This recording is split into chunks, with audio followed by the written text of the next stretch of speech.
টাকা করে উনি। গুপ্ত হত্যা, গুম ও ক্রসফায়ার ছিল শেখ হাসিনার অত্যন্ত প্রিয়, মন্তব্য করেছেন বিএনপির সিনিয়র যুগ্ম মহাসচিব অ্যাডভোকেট রুহুল কবির রিজভী। আপনারা এই শনিবার সকালে রাজধানীর দক্ষিণখানে এক শীতবস্ত্র বিতরণ অনুষ্ঠানে এসব কথা বলেন তিনি।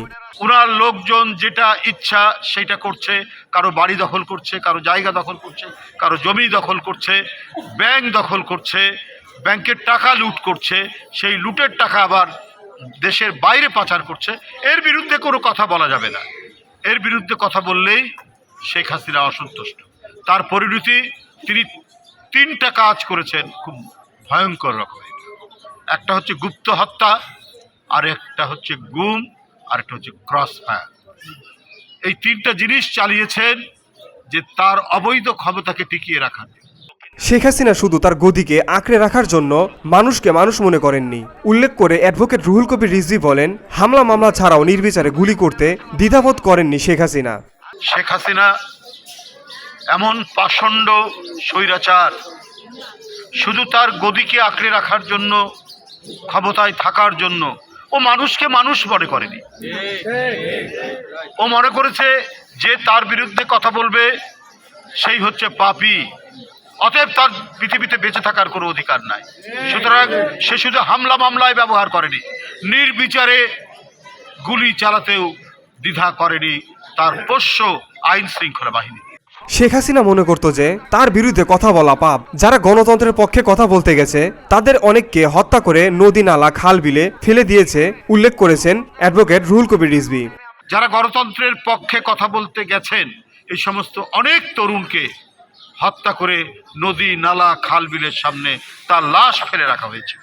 শেখ হাসিনার রক্তের মধ্যেই নিষ্ঠুরতা রয়েছে। শেখ মুজিব সব দল বন্ধ করে দিয়েছিলেন, খবরের কাগজ পড়ার অধিকার বন্ধ করে দিয়েছিলেন, পাঠ্য বই থেকে ইতিহাস মুছে দিয়েছিলেন, সাহিত্যিক ও ইতিহাসবিদদের দিয়ে মিথ্যা ইতিহাস লিখিয়েছিলেন শেখ মুজিবুর রহমান। এইটা তাদের রক্তের মধ্যেই আছে। উনার বাবা দেশের রাজনীতিবিদ ছিলেন, আমরা তার ব্যাপারে খুব বেশি সমালোচনা করতে যাই না, কিন্তু সত্য কথা উচ্চারণ করতে গেলে, সত্য ইতিহাস বলতে গেলে সেটা তো চলে আসবেই। উনিও তো সব দল বন্ধ করেছেন, খবরের কাগজ পড়ার অধিকার বন্ধ করেছেন। আপনি সত্য ইতিহাস শিখবেন, সেই পাঠ্য বই থেকে ইতিহাস মুছে দিয়েছেন, কত কি করেছে। তারই মেয়ে তো শেখ হাসিনা। তো সুতরাং সে তো তাই করবে, তার চাইতেও বেশি করেছে। জোর করে তিনি সাহিত্যিকদেরকে দিয়ে, ইতিহাসবিদদেরকে দিয়ে তাদের মন মতো ইতিহাস লিখিয়েছে এবং এই ক্ষেত্রে আদালতকেও ব্যবহার করেছে। স্বাধীনতার ঘোষক জিয়াউর রহমান এটাকে পাল্টে দিতে চেয়েছিলেন শেখ হাসিনা। স্বাধীনতার ঘোষক জিয়াউর রহমান উনি এটাকে পাল্টে দেবেন। স্বাধীনতার নেতৃত্ব দিয়েছেন তাজউদ্দিন, তিনি এটা পছন্দ করেন না। তাজউদ্দিন সাহেব আওয়ামী লীগেরই লোক, কিন্তু তাকে তিনি খুব বড় করতে চান না। তাকে বড় করতে গেলে শেখ মুজিবুর রহমান ছোট হয়ে যাবে। অ্যাডভোকেট রুহুল কবির রিজভী বলেন, এদের টাকার প্রতি খুব লোভ। তিনি বাংলাদেশকে একটি লুটপাটের খনি মনে করেছিলেন, কিয়ামতের আগ পর্যন্ত যাতে শান্তিতে বসবাস করতে পারে।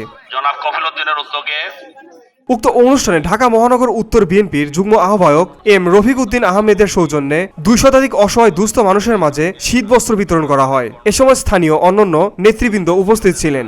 এই এলাকায় দীর্ঘদিন ভিওডি বাংলা, ঢাকা।